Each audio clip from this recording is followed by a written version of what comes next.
What if all the deserts on Earth disappeared? Deserts. Vast stretches of sand and dry land. Places where rain rarely falls, plants are scarce, and even human life can be difficult.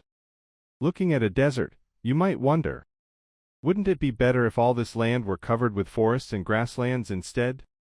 There would be more trees and more animals. And there would be far more land for farming and human settlement.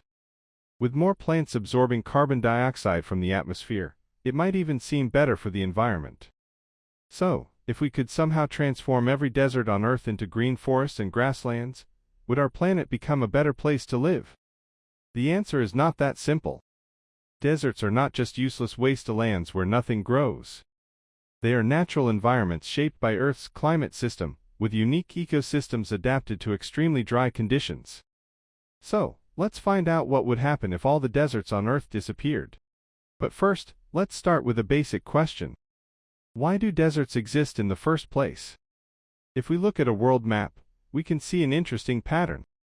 Many of the world's largest deserts, including the Sahara, the Arabian Desert, and the deserts of Central Australia, are not located directly along the equator.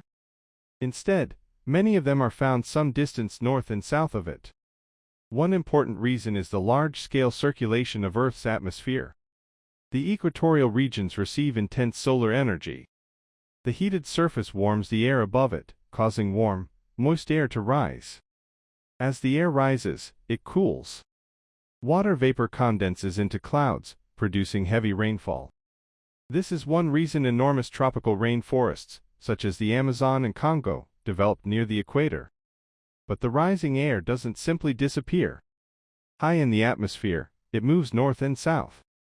Then, at around 30 degrees latitude in both hemispheres, it begins to sink back toward the surface. As this air sinks, it is compressed and becomes warmer. Its relative humidity decreases, making clouds less likely to form. The result is a dry climate with relatively little rainfall.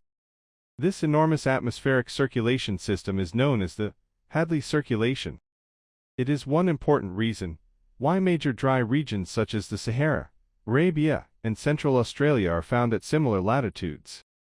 But not all deserts are created in the same way. High mountain ranges can also create deserts. When moist air reaches a mountain range, it is forced upward. As it rises, it cools and releases much of its moisture as rain on one side of the mountains. By the time the air crosses the mountains, much of that moisture is already gone. As a result, a very dry region can develop on the other side. This is known as the rain shadow effect. So deserts are not simply abandoned lands that happen to lack water. They are part of Earth's climate system, shaped by atmospheric circulation, mountain ranges, and the positions of continents. From a distance, a desert may look like a place where almost nothing can survive. But that is far from true. Deserts are home to many organisms that have evolved to survive in these harsh environments. Plants have developed ways to minimize water loss. Some have extremely small leaves, or leaves, that have evolved into spines. Others store water in their stems or leaves. Desert animals have adapted as well. Some hide underground during the heat of the day and become active at night. Others can survive for long periods using mainly the water they get from food. And sometimes, a desert that appears almost lifeless can undergo a remarkable transformation after rainfall. Seeds that have remained dormant beneath the ground can suddenly begin to grow. For a brief period, flowers bloom across the landscape, completely changing the appearance of the desert. To us, deserts may seem barren. But to the organisms that have adapted to them, deserts are complete ecosystems. So transforming every desert into forest or grassland would not simply mean adding life to a lifeless place. It would mean replacing one ecosystem with another. But the importance of deserts doesn't end there. In fact, one of the most fascinating things about deserts is something that leaves them. Dust. When strong winds sweep across a desert surface, tiny mineral particles are lifted into the air. Large grains of sand cannot travel very far. But extremely fine dust particles can rise high into the atmosphere and travel hundreds or even thousands of kilometers with the wind. One of the most dramatic examples comes from the Sahara Desert. Enormous clouds of Saharan dust move westward, and spread across the Atlantic Ocean.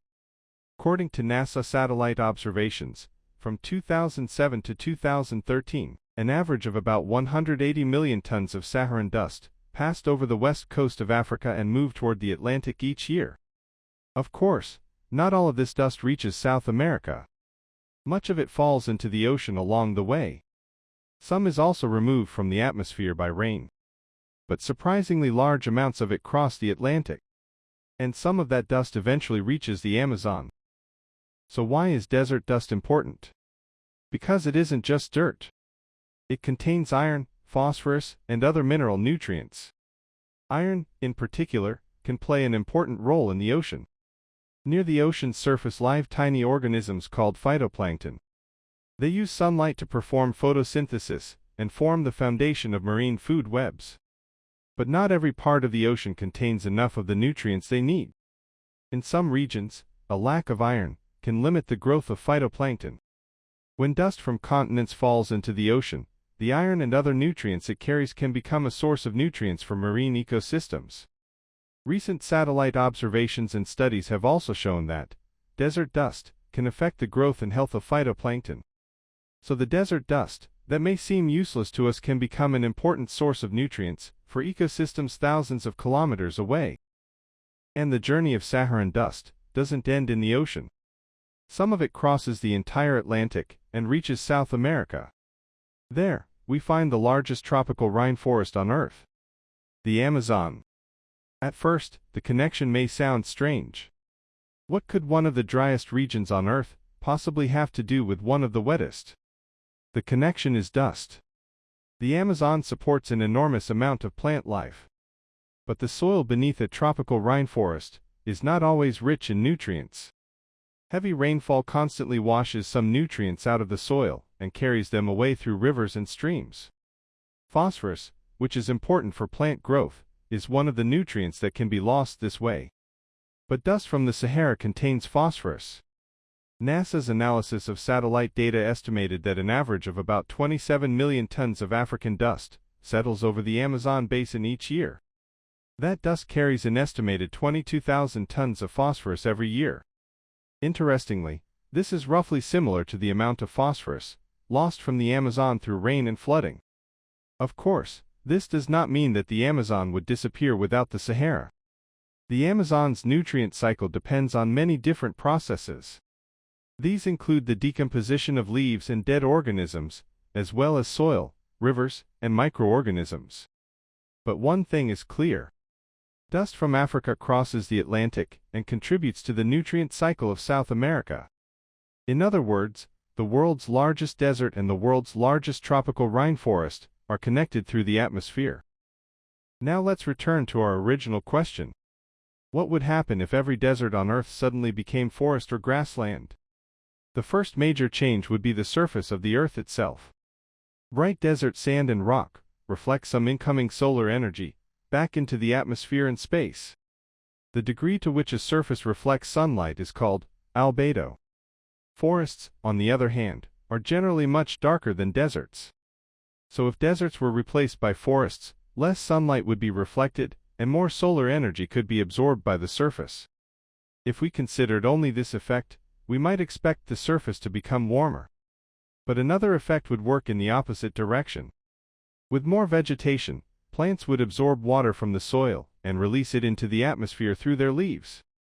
This process is called transpiration. Together with evaporation from the soil, this would move much more water from the surface into the atmosphere. And that process can cool the land's surface. So if all deserts disappeared, the surface energy balance would change. This does not necessarily mean that temperatures would change in one simple direction. Darker vegetation could absorb more solar energy, while increased evapotranspiration could have a cooling effect. The water cycle would also change, affecting cloud formation and rainfall patterns. And because all of these processes are connected to atmospheric circulation, the effects would not remain limited to former desert regions. They could spread far beyond them, potentially altering climate patterns around the world. In other words, if all deserts disappeared, the effects could be large enough to change the way Earth's climate system works on a global scale. Another major change would be the reduction of desert dust. If deserts disappeared, much less dust would be carried over the oceans. That would also change the supply of mineral nutrients such as iron.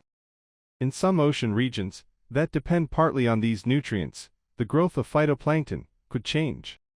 Phytoplankton may be tiny, but they form the foundation of marine food webs. Changes in phytoplankton could therefore affect entire marine ecosystems, from tiny organisms to fish and larger animals. Phytoplankton also absorb carbon dioxide through photosynthesis. So they are connected to Earth's carbon cycle as well. This means that a major reduction in desert dust could have effects far beyond the deserts themselves. It could influence distant marine ecosystems and even affect global nutrient and carbon cycles. But there is one important distinction we need to make. Saying that deserts play an important role in the Earth system does not mean that more desert is always better. Natural deserts and desertification are two very different things. Natural deserts, such as the Sahara and the Atacama, were formed through long-term climatic and geological processes. They are ecosystems inhabited by organisms that have adapted to those environments. Desertification, however, is something very different. It happens when land that was originally grassland, farmland, or another productive ecosystem gradually becomes degraded. This can be caused by climate change, overgrazing, deforestation, poor land use, and other factors. As desertification progresses, vegetation declines and soil erosion increases. Agricultural productivity can also fall, directly affecting people's lives. So saying that natural deserts are important does not mean that desertification is acceptable. Natural deserts are ecosystems worth protecting. Desertification is land degradation that should be prevented. So let's return one last time to our original question. Are deserts simply useless lands? No. Deserts are home to unique ecosystems. They influence Earth's climate, and their dust carries nutrients across oceans and continents. So if all the deserts on Earth disappeared, our planet would not simply become greener. Ecosystems, nutrient cycles, and even climate patterns could change. Deserts remind us that forests, oceans, land, and the atmosphere are all connected as parts of one enormous Earth system. A desert may look empty and lifeless from a distance. But on Earth, even a desert is far from useless. Thank you for watching, and see you in the next video.